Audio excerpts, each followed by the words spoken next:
بسم اللہ الرحمن الرحیم۔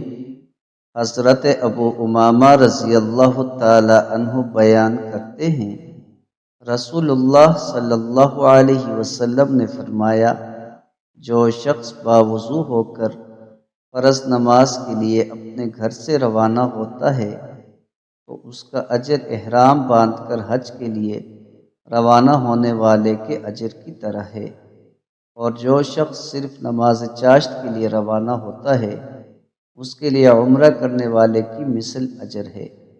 اور ایک نماز کے بعد دوسری نماز اس طرح پڑھنا کہ ان کے درمیان کوئی لغو بات نہ ہو، اس کا عمل علیین میں لکھ دیا جاتا ہے۔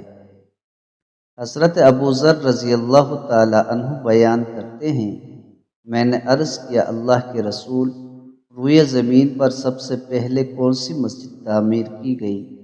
آپ صلی اللہ علیہ وآلہ وسلم نے فرمایا، مسجد حرام۔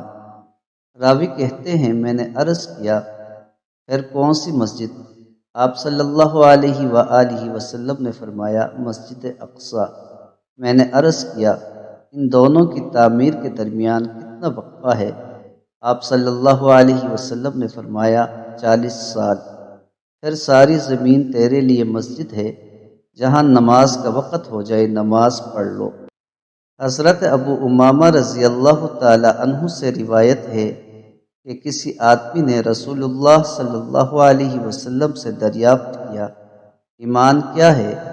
آپ صلی اللہ علیہ وسلم نے فرمایا، جب تیری نیکی تجھے خوش کر دے اور تیری برائی تجھے غمگین کر دے تو مومن ہے۔ اس نے عرض کیا، اللہ کے رسول، تو گناہ کیا ہے؟ آپ صلی اللہ علیہ وسلم نے فرمایا، جب کوئی چیز تیرے دل میں کھٹکے تو اسے چھوڑ دو۔